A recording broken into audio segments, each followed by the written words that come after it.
Écoutez, ça confirme tout à fait ce que j'ai pensé en vous voyant la première fois. C'est une maladie du système nerveux central qui ralentit les flux nerveux.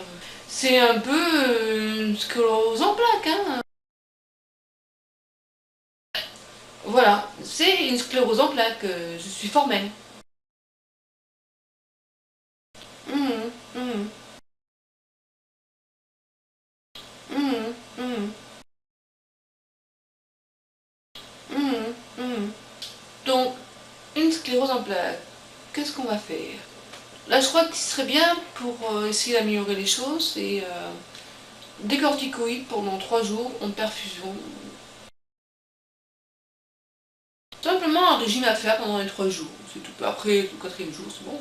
Donc ça, si vous voulez, voilà, on est vendredi, on va le faire lundi, mardi, mercredi, d'accord? Je vais appeler la clinique alors, hein, vous prendre rapidement. Oui, oui, c'est bien toléré, oui, oui, oui, oui, oui, oui, c'est bien toléré. Oui. Hein, vous avez vu. Vous êtes quand même pas mal embêté, il va falloir discuter sur... bah, vous avez quand même, vous allez avoir des nouvelles poussées, hein, donc sur un traitement de fond. Voilà. Mais bon, ça d'abord, en premier lieu, on va quand même vous faire des corticoïdes, mais surtout, il faut faire les prises en charge, hein, vous demandez le 100%, bon, vous inquiétez pas, vous allez l'avoir, hein. Et après, on fera se revoir pour envisager un traitement de fond, on en rediscutera. Le but, c'est d'éviter tant que possible et qu'il y ait des nouvelles poussées. Alors, ça diminue quand même 35%. Moi, celui que je vous recommande vraiment, il y a différents traitements, mais celui-là, c'est une injection par semaine, bon, il y a plusieurs produits. Et puis, s'il y en a une, eh ben, elle sera moins importante que si vous n'étiez pas sous traitement. Voilà. Là, vraiment, pour vous, je pense que c'est vraiment important d'en discuter. Ouais. Ça fait longtemps que vous avez cette maladie qu'on n'a pas du tout captée. Là, je pense que maintenant qu'on sait, qu'on a confirmation que c'est de la sclérose en plaques, il faut vraiment pas attendre, quoi. Bah, écoutez, c'est une forme rémitante, plutôt, oui, plutôt rémitante, oui. C'est donc il y a des poussées, voilà. D'autres questions? Tout ça, on va discuter de tout ça. Bon, c'est pas la première séance quand même, c'est déjà une demi-heure que je vous ai là. La prochaine fois. Donc là, je vais vous faire une lettre pour votre médecin généraliste, qu'elle vous fasse tout de suite une demande de prise en charge à 100%. Et quand il aura la réponse, positive, hein, ne vous inquiétez pas, là, il faudra se revoir quand même pour envisager un traitement. Bon, maintenant, je vais vous parler un petit peu de la maladie. Je vous donne, voilà, je vous donne quelques conseils quand même. Alors, quelques conseils. Alors, quand on a cette maladie, on peut vivre tout à fait normalement. Hein. Oui, écoutez, bon, tout à fait. On peut vivre tout à fait normalement. Oui. Oui, ce que je dis habituellement, c'est que vous pouvez tout à fait faire la fête jusqu'à 5 h du matin, mais après, il faut quand même penser à vous reposer le lendemain, quoi. Et puis surtout, puis bon, si on est en plein hiver, évitez de sortir, petit t-shirt, quand il fait froid dehors.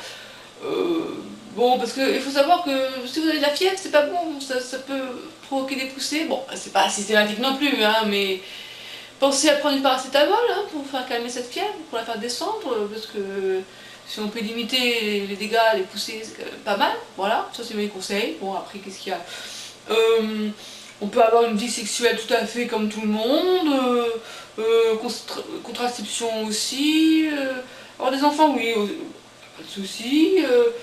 Est-ce qu'il y a une prédisposition génétique? Oui, il y a certaines familles où on a plusieurs personnes qui ont des sclérose en plaques. Enfin bon, c'est pas vraiment prouvé. Au niveau des vaccins, écoutez, vous pouvez tout faire. Bon, maintenant, c'est vrai que le vaccin l'hépatite B est pas vraiment recommandé. Bon, on sait pas trop. Alors, dans le doute, on le fait pas. On ne conseille pas. Nous, neurologues, on dit quand même. Bon, quand même pas déconner. On ne donne pas les traitements de fond d'un côté pour après vous envoyer une vaccination.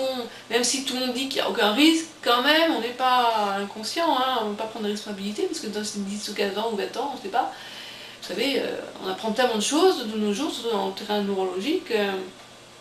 En neurologie, on en apprend régulièrement. Hein, donc. Bon, écoutez, là, je vais faire la lettre, je vais faire la lettre pour votre médecin généraliste. Alors,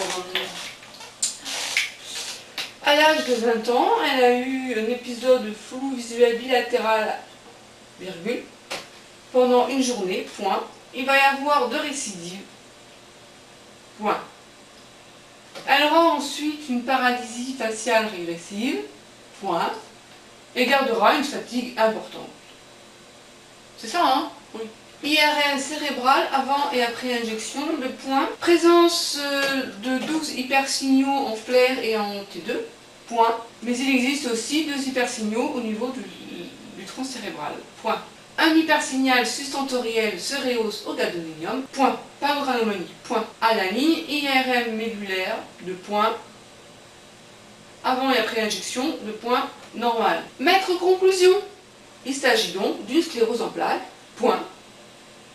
Je l'ai annoncé à la patiente, point.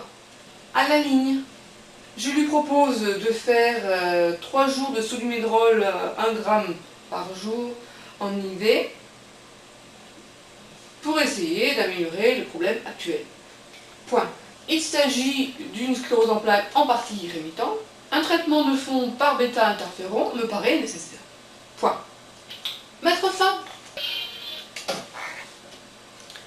Terminé? Pour moi, ça ne fait que commencer, docteur. De continuer.